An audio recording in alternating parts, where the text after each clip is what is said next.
ನಮಸ್ತೆ ಎಜೆ ನ್ಯೂಸ್ಗೆ ಸ್ವಾಗತ. ರವಕವಿ ಶ್ರೀ ಮಾರುತೇಶ್ವರ ದೇವರ ನೀರೋಕಳಿ ಮತ್ತು ಹಾಲೋಕಳಿ ಸಂಭ್ರಮದೊಂದಿಗೆ ಮುಕ್ತಾಯ.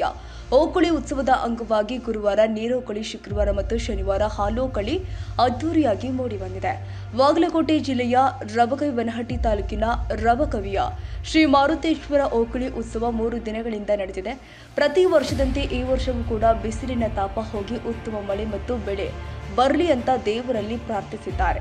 ಸಂಪ್ರದಾಯದಂತೆ ಪ್ರತಿದಿನ ಸಾಂಬಾಳು ಸಾಂಪ್ರದಾಯಿಕ ವಾದ್ಯ ಮೇಳಗಳೊಂದಿಗೆ ಮುತ್ತೈದೆಯರು ಆರತಿ ಹಿಡ್ಕೊಂಡು ಪಲ್ಲಕ್ಕಿ ಉತ್ಸವದೊಂದಿಗೆ ನೀರೋಕಳಿ ಮತ್ತು ಹಾಲೋಕಳಿ ಆಡುವ ಯುವಕರನ್ನ ಮೆರವಣಿಗೆ ಮೂಲಕ ದೇವಸ್ಥಾನಕ್ಕೆ ಕರೆತಂದಿದ್ದಾರೆ. ನಂತರ ಓಕಳಿ ಹೊಂಡದಲ್ಲಿ ಇರುವ ನೀರನ್ನು ಮಾರುತಿಗೆ ಸಮರ್ಪಿಸಿ ನಗರದ 3 ದಿಕ್ಕುಗಳಲ್ಲಿ ನೀರೋಕಳಿ ಮತ್ತು ಹಾಲೋಕಳಿ ಆಡೋದ್ರ ಮುಖೇನ ನಗರಕ್ಕೆ ತಂಪು ವಾತಾವರಣದ ಜೊತೆಗೆ ಯಾವುದೇ ಕಷ್ಟಗಳು ಬಾರದಂತೆ ಹನುಮಂತನಲ್ಲಿ ಭಕ್ತರು ಬೇಡಿಕೊಂಡಿದ್ದಾರೆ. ಹಾಲೋಕಳಿ ಶ್ರೀ ತೊಗಲಿ ಲಕ್ಕವ್ವ ದೇವಿ, ಶ್ರೀ ಯಲ್ಲಮ್ಮ ದೇವಿ, ಶ್ರೀ ಗಟ್ಟಿ ಬಸವೇಶ್ವರ, ಮಹರ್ಷಿ ಶ್ರೀ ಭಾಗೀರಥ ತಂಡಗಳು ಭಾಗಿಯಾಗಿ 4 ತಂಡಗಳಿಗೆ ಬೆಳ್ಳಿ ಕಡೆ ನೀಡಲಾಗಿದೆ. ರವಕವಿಯ ಶ್ರೀ ಶಂಕರಲಿಂಗ ದೇವಸ್ಥಾನ ಟ್ರಸ್ಟ್ ವತಿಯಿಂದ ಮುಂಚಿನಿಂದ ನಡೆದುಕೊಂಡು ಬಂದಿರತಕ್ಕಂಥ ಪದ್ಧತಿಯ ಪ್ರಕಾರ ಈ ಸಲ ಜೂನ್ 13, 14, 15ರಂದು ಗುರುವಾರ, ಶುಕ್ರವಾರ, ಶನಿವಾರ 3 ದಿನಗಳ ಕಾಲ ನೀರೋಕಳಿ ಮತ್ತು ಹಾಲೋಕಳಿಯನ್ನು ಇಲ್ಲಿ ಹಮ್ಮಿಕೊಂಡಿದ್ದೇವೆ.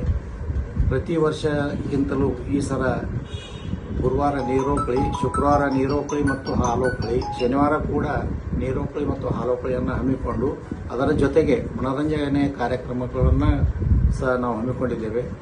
ಈ ಪ್ರತಿ ವರ್ಷ ಮುಂಚಿನಿಂದ ಹಿರಿಯರು ಹಾಕಿಕೊಂಡಂಥ ಸಂಪ್ರದಾಯವನ್ನು ಸ್ಥಳೀಯ ನಾಯಕರು, ಗೌಡರ ಸಹಕಾರದೊಂದಿಗೆ, ಸ್ಥಳೀಯ ಎಲ್ಲ ಭಕ್ತರ ಸಹಕಾರದೊಂದಿಗೆ ಈ ಕಾರ್ಯಕ್ರಮವನ್ನು ನಾವು ಪ್ರತಿ ವರ್ಷ ಹಮ್ಮಿಕೊಂಡು ಬರ್ತಾ ಇದ್ದೇವೆ. ಇದಕ್ಕೆ ಎಲ್ಲರೂ ಕೂಡ ಸಹಕರಿಸಿ ಒಳ್ಳೆಯ ರೀತಿಯಾಗಿ ಕಾರ್ಯಕ್ರಮವನ್ನು ಮಾಡಿಕೊಂಡು ಬರ್ತಾ ಇದ್ದಾರೆ. ಇದೇ ಸಂದರ್ಭದಲ್ಲಿ ಶ್ರೀ ಗುರುಸಿದ್ದೇಶ್ವರ ಮಹಾಸ್ವಾಮಿಗಳು, ಬ್ರಹ್ಮಾನಂದ ಮಠ, ರವಕವಿ ಬಾಲಚಂದ್ರ ಉಮಟಿ ಅಣ್ಣನವರು, ಡಾಕ್ಟರ್ ಪದ್ಮಜಿತ್ ನಾಡಗೌಡ ಪಾಟೀಲ್, ಶಾಸಕ ಸಿದ್ದು ಸವದಿ, ದರಪ್ಪ ಉಳ್ಳಾಗಡ್ಡಿ, ಶ್ರೀಶೈಲ್ ದಲಾಲ್, ಸಂಜಯ್ ತೈಕಿ, ಈಶ್ವರ ನಾಗರಾಳ, ಮಲ್ಲಿಕಾರ್ಜುನ್ ಕೊಚನೂರ, ಮಾರುತಿ ನಾಯಕ, ಸಿದ್ದು ಕೊಣ್ಣೂರ, ಬಲ್ಲದೇವ್ ಕಟ್ಟಗಿ, ಸಿದ್ದರಾಮ್ ಪಾಟೀಲ್, ವಿಮಶಿ ಪಾಟೀಲ್, ಶಂಕರ ಪಾಟೀಲ್, ವಲಿಸಾಬ್ ಹುಡೇದಮನಿ, ಬೆನಕಪ್ಪ ಬೇಕರಿ, ಹನುಮಂತ ಪೂಜಾರಿ, ರಾಯಪ್ಪ ಹೆಗ್ಗಣ್ಣನವರ್ ಸೇರಿ ಮುಂತಾದವರು ಪಾಲ್ಗೊಂಡಿದ್ದರು. ತಾಜಾ ಸುದ್ದಿಗಾಗಿ ಎಜೆ ನ್ಯೂಸ್ 24x7ಗೆ ಸಬ್ಸ್ಕ್ರೈಬ್ ಮಾಡಿ ಮತ್ತು ಬೆಲ್ ಐಕಾನ್ ಒತ್ತಿ ತಪ್ಪದೇ ಲಿಂಕ್ ಶೇರ್ ಮಾಡಿ.